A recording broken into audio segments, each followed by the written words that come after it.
హల్లెలూయా. దేవుని పరిశుద్ధమైన నామానికి స్తుతి కలుగునుగాక. ఆమెన్. ఉదయకాలపు మన్నా అనే ఈ కార్యక్రమాన్ని చూస్తున్న మీ అందరికీ ప్రభువు పేరిట ప్రత్యేకమైన వందనాలు తెలియచేస్తూ ఉన్నాను. ఎలా ఉన్నారండి? దేవుని మహా గొప్ప కృపలో మనందరం కూడా క్షేమంగా ఉండి సజీవంగా ప్రభువుని స్తుతించుకునే ఈ కృపని మనందరికీ అనుగ్రహించిన దేవుడు స్తుతించబడునుగాక. ఆమెన్. హల్లెలూయా.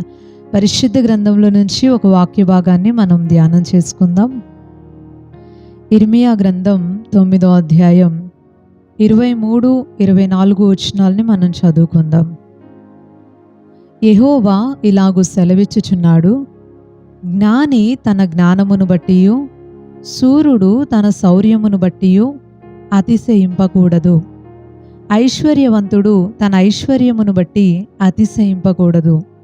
అతిశయించువాడు దేనిని బట్టి అతిశయింపవలెననగా, భూమి మీద కృప చూపుచు నీతి న్యాయములు జరిగించుచున్న యెహోవాను నేనే అని గ్రహించి నన్ను పరిశీలనగా తెలుసుకొనుటను బట్టియే అతిశయింపవలెను. అట్టి వాటిలో నేను ఆనందించువాడనని యెహోవా సెలవిచ్చుచున్నాడు. దేవునికి స్తోత్రం. హల్లెలూయా. మనం చదువుకున్నటువంటి ఈ వాక్య భాగంలో ఏమని రాయబడింది అంటే, ఈ 2 వచనాల ద్వారా దేవుడు మనకి ఒక విషయాన్ని తెలియపరుస్తూ ఉన్నారు. ఏమని చెప్తున్నారు అంటే, ఒక మనిషి దేనిని బట్టి అతిశయించాలి, దేనిని బట్టి అతిశయింపకూడదు అనే విషయాన్ని దేవుడు తెలియచేస్తూ ఉన్నాడు. సహజంగా మనుషులంగా మనందరం కూడా చాలాసార్లు అతిశయపడుతూ ఉంటాం. మనకు కలిగిన దాన్ని బట్టి, మనకు కలిగినటువంటి డబ్బుల్ని బట్టి, పేరును బట్టి, ఘనతని బట్టి, మనం సంపాదించిన దాన్ని బట్టి, లేక మనం కలిగి ఉన్నటువంటి బలాన్ని బట్టి అతిశయపడుతూ ఉంటాం. అయితే దేవుడు తన వాక్యం ద్వారా మనకి తెలియచేస్తున్నారు, వాటిని బట్టి మనము అతిశయింపకూడదట. అది రాయబడి ఉంది. 23వ వచనంలో యెహోవా ఇలాగు సెలవిచ్చుచున్నాడు. ఏమని చెప్తున్నాడు దేవుడు అంటే, జ్ఞాని తన జ్ఞానమును బట్టి శూరుడు తన శౌర్యమును బట్టి అతిశయించకూడదు. జ్ఞానవంతుడు తనకి కలిగినటువంటి జ్ఞానాన్ని చూసుకొని అతిశయించకూడదట. శూరుడు అంటే బలవంతుడు తనకి కలిగినటువంటి బలాన్ని చూసుకొని అతిశయించకూడదు. ఐశ్వర్యవంతుడు తన ఐశ్వర్యమును బట్టి అతిశయింపకూడదు. అంటే ఒక మాటలో మనం చెప్పుకోవాలి అంటే, భౌతికంగా ఏదైతే మనం కలిగి ఉన్నామో, ఇంతకుముందు మనం అనుకున్నట్లుగా డబ్బులు కానీ, బలం కానీ, జ్ఞానం కానీ, మనం సంపాదించిన ఆస్తిపాస్తులు కానీ, లేకపోతే మనం కలిగి ఉన్నటువంటి గొప్ప బిరుదుల్ని బట్టి కానీ, మనము చదువుకున్నటువంటి మంచి ఉన్నతమైన చదువుల్ని చూసుకొని కానీ, లేకపోతే మనం సంపాదించిన ఉద్యోగాల్ని బట్టి కానీ, మనం ఆ ఉద్యోగాల ద్వారా సంపాదించి ఫిల్ చేసుకున్నటువంటి బ్యాంక్ బ్యాలెన్స్ని బట్టి కానీ, వీటన్నిటిని బట్టి కూడా మనము అతిశయించకూడదు. ఎందుకనంటే, ఈరోజు ఏదైతే మనకి కనిపిస్తుందో, ఏదైతే మనకు ఉంది అనేటటువంటి భరోసాతో, ధైర్యంతో మనం ఉంటున్నామో, ఈరోజు ఏదైతే ఉంది ఇది నాకు ఆధారం అనని దేనిని మనం ఆధారంగా చేసుకొని ఉంటున్నామో, అది ఏదైనా సరే ఒక రోజుకి మనకి కనబడకుండా పోతుంది. ఒక రోజుకి అదంతా కూడా లయమైపోతుంది. ఈరోజు మనది కాదు, రేపు అస్సలు కాదు. ఎందుకంటే ఎప్పుడు ఏం జరిగిద్దో, ఎలా ఉంటుందో, పరిస్థితులు ఎలా అయిపోతాయో, మనం సంపాదించుకున్నదంతా ఏమైపోతుందో, ఇదేది కూడా మనకి కూడా తెలీదు.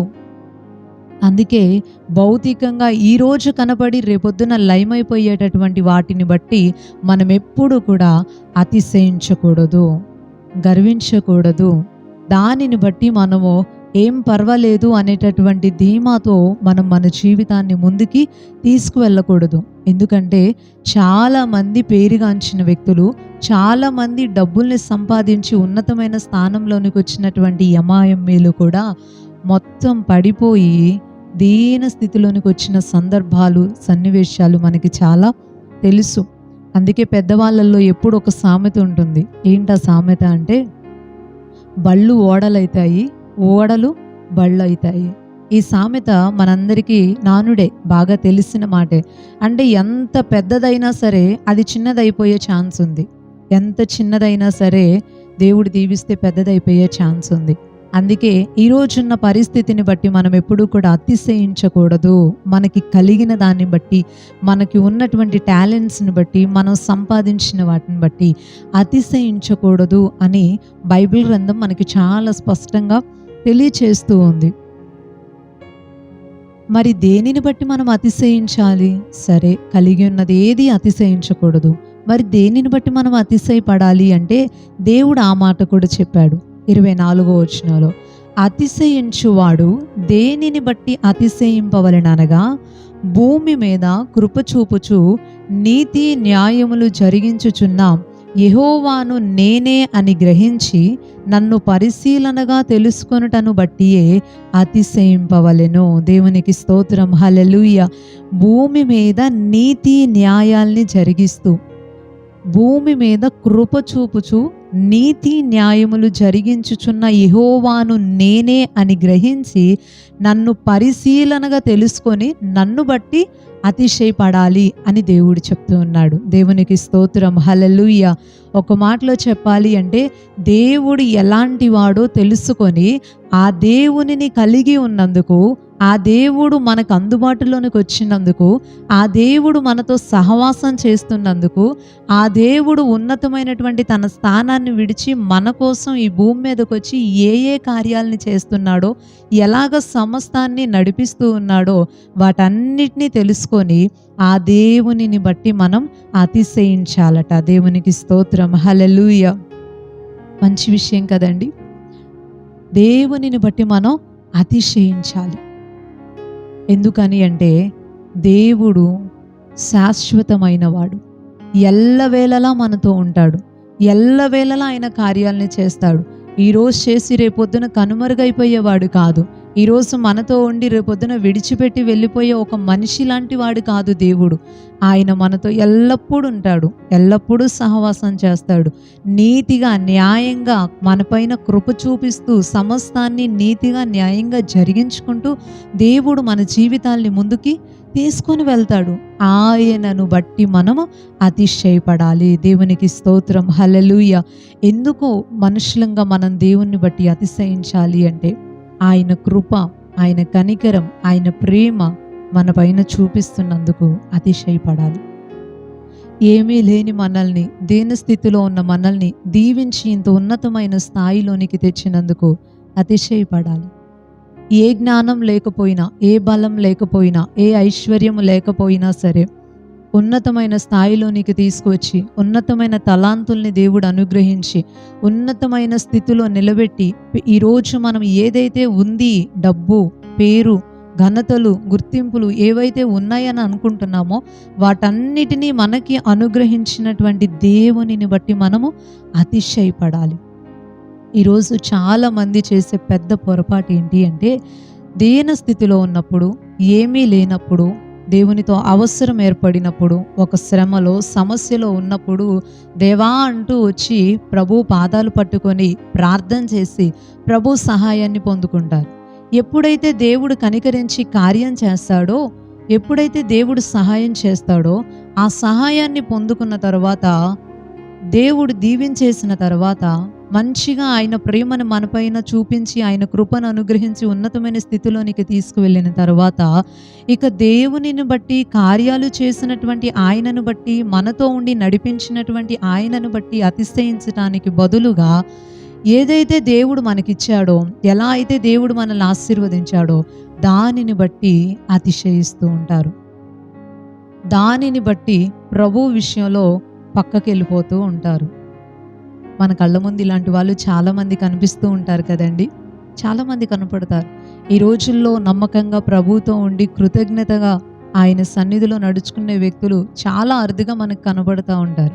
దేవునిని బట్టి అంతా ఆయనే ఇచ్చాడు, అంతా ఆయనే చేశాడు అని ప్రభువును ముందు పెట్టుకొని నడిచే వాళ్ళు చాలా చాలా తక్కువ మంది కనిపిస్తూ ఉంటారు. కానీ ఎక్కువ మంది మనకి కలిగిన దానిని బట్టి దేవుడిచ్చిన ఆశీర్వాదాలని చూసుకొనే నాకు అది ఉంది, నాకు ఇది ఉంది, నాకేం పర్వాలేదు అనుకుంటూ చాలాసార్లు మనుషులు ప్రభువుని విడిచిపెట్టేసి కలిగిన దాన్ని చూసుకొని ముందుకు వెళ్ళిపోతూ ఉంటారు. కానీ తెలియని ఒక విషయం ఏంటి అంటే ఎప్పటికైనా సరే మళ్ళీ తిరిగి వచ్చి పట్టుకోవలసింది దేవుని పాదాలే. దేవునికి స్తోత్రం, హల్లెలూయా. విడిచిపెట్టి వెళ్ళిపోయినంత మాత్రాన దేవుడు మనల్ని వదిలేయడు. దేవునితో మళ్ళీ మనకు అవసరం ఏర్పడిద్ది. మనుషులం కదా, మళ్ళీ కష్టం వచ్చిద్ది, మళ్ళీ బాధ కలిగిద్ది, శ్రమలు వస్తాయి. మళ్ళీ శ్రమ రాగానే మళ్ళీ గుర్తొచ్చేది ఎవరంటే దేవుడే. మళ్ళీ ప్రభువా అంటూ వచ్చి ప్రభు పాదాల మీద పడుతూ ఉంటారు. కనికర సంపన్నుడు కదా, కనికరించేస్తాడు. దేవునికి స్తోత్రం, హల్లెలూయా. అలా అవకాశాలు ఇస్తూ వస్తున్నాడు కాబట్టే ఈరోజు మనుషులందరూ దేవుని మంచితనాన్ని అలుసుగా తీసుకొని దేవుడిచ్చిన దాన్ని బట్టి అతిశయిస్తున్నారు, కానీ దేవునిని బట్టి అతిశయించట్లేదు. ఈరోజు దేవుని మాటలు వింటున్న ప్రియ దేవుని బిడ్డ, ఒక మాట సూటిగా అడుగుతూ ఉన్నాను. దేవుని వాక్యాన్ని ఆధారంగా చేసుకొని దేనిని బట్టి అతిశయపడుతున్నావు? దేవునిని బట్ట, లేదా ఆయన ఇచ్చినటువంటి ఆశీర్వాదాలని బట్ట? దేవునిని బట్టే మనం ఎప్పటికీ కూడా అతిశయపడాలి. ఇంతకీ అసలు ఎందుకమ్మా దేవునిని బట్టి అతిశయపడాలి? కలిగిన దాన్ని బట్టి ఎందుకు అతిశయపడకూడదు? ఒక ప్రశ్న మనుషులంగా మన హృదయాల్లోకి వస్తుంది. అయితే దేవుడు దానికి కూడా సమాధానం చెప్పేశాడు. మనం చదువుకున్నటువంటి 24వ వచనంలో లాస్ట్ మాటగా దేవుడు ఆ మాటని చెప్పాడు.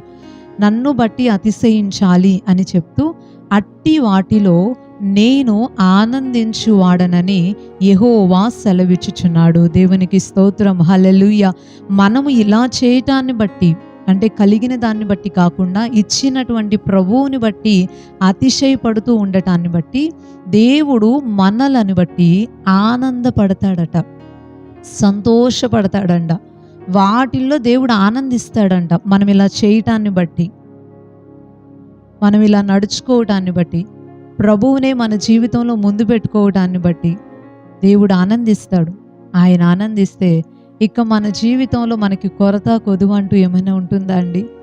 ఏమీ ఉండదు. మనకి ఏం కావాలో, ఎప్పుడు కావాలో, ఎలా కావాలో, ఎవరిని వాడుకోవాలో అన్నీ కూడా ఆయనకి బాగా తెలుసు. అందుకే వాళ్ళని సంపాదించుకుందాం, దీన్ని సంపాదించుకుందాం, డబ్బుల్ని కూర్చుకుందాం అని ఇట్లా వీటన్నిటిని బట్టి కాకుండా మనము దేవునిని బట్టి కనుక అతిశయిస్తే ఆయన సంతోషపడతాడు.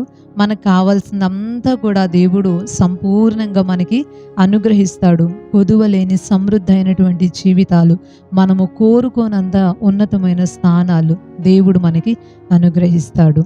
అయితే ఇలాంటి ఆశీర్వాదాలు మీకు కావాలా? దేవుడు మనల్ని బట్టి ఆనందించాలా? అలా అయితే ప్రభువుని బట్టి అతిశయించండి. తప్పకుండా దేవుడు మనల్ని దీవిస్తాడు. ఈ కొన్ని మాటలు దేవుడు దీవించునుగాక.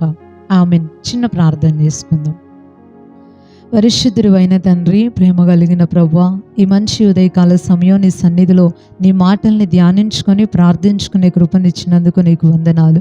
నిజమేనయ్యా, మా జీవితాల్లో మేము కలిగి ఉన్నటువంటి జ్ఞానాన్ని బట్టో, బలాన్ని బట్టో, ఐశ్వర్యాలని బట్టో, పేరు ప్రఖ్యాతల్ని బట్టో, ఆస్తిపాస్తులను బట్టో మేము అతిశయించకూడదు. కానీ వాటన్నిటినీ మాకు అనుగ్రహించి మా పైన కృప చూపుతూ ప్రేమిస్తూ మమ్మల్ని ముందుకి నడిపిస్తున్నటువంటి నిన్ను బట్టే మేము అతిశయించే కృప మీరు మా అందరికీ దయచేయండి. ఎంత ఉన్నత స్థితిలోనికి ఎదిగినా కలిగిన వాటిని బట్టి కాక ఇచ్చినటువంటి నిన్ను బట్టి అతిశయిస్తూ మీ పైన ఆధారపడుతూ ముందుకు కొనసాగే కృప మా అందరికీ మీరు దయచేయమని వేడుకుంటున్నాం. ఈ ఉదయకాలపు దీవెనలతో మీరు దీవించండి, ఆశీర్వదించండి. మెండైన నీ కృపను అనుగ్రహించి ఈ రోజంతా పనులకు వెళ్తున్న ప్రతి ఒక్కరికి మీరు తోడుగా ఉండి క్షేమాన్ని అనుగ్రహించి ఎటువంటి ప్రమాదాలు, కీడులు సంభవించకుండా నీ కాపుదలతో వారందరినీ కూడా మీరు భద్రపరిచి సహాయం చేయమని కోరుతూ ఉన్నాం ప్రభువా. ఈరోజు స్కూల్స్కి, కాలేజెస్కి వెళ్తున్నటువంటి ప్రతి ఒక్క చిన్న బిడ్డని, యవనస్తుల్ని మీ చేతులకు అప్పగిస్తున్నాం. అందరినీ మీరు కాచి కాపాడండి. నీ ద్వారా కలిగే క్షేమము, సంతోష సమాధానాలు, ఐక్యత, ప్రేమలు ప్రతి ఒక్కరి జీవితాలలో, కుటుంబాలలో ఉండునట్లుగా సహాయం చేయమని వేడుకుంటూ నజరేయుడును శక్తి కలిగిన యేసుక్రీస్తు వారి శ్రేష్టమైన నామంలో ఈ ప్రార్థన అడిగి వేడుకుంటున్నాం పరమ తండ్రి. Amen, amen. అందరికీ ప్రైజ్ ది లార్డ్ అండి. మరలా తిరిగి రేపు ఉదయకాల సమయం ఉదయకాలపు మన్నా అనే ఇదే కార్యక్రమంలో పాల్గొని దేవుని మాటలు విని దీవించబడదాం. అప్పటి వరకు దేవుని మహా గొప్ప కృప మనందరికీ తోడై ఉండి నడిపించునుగాక. ఆమెన్. Praise the lord.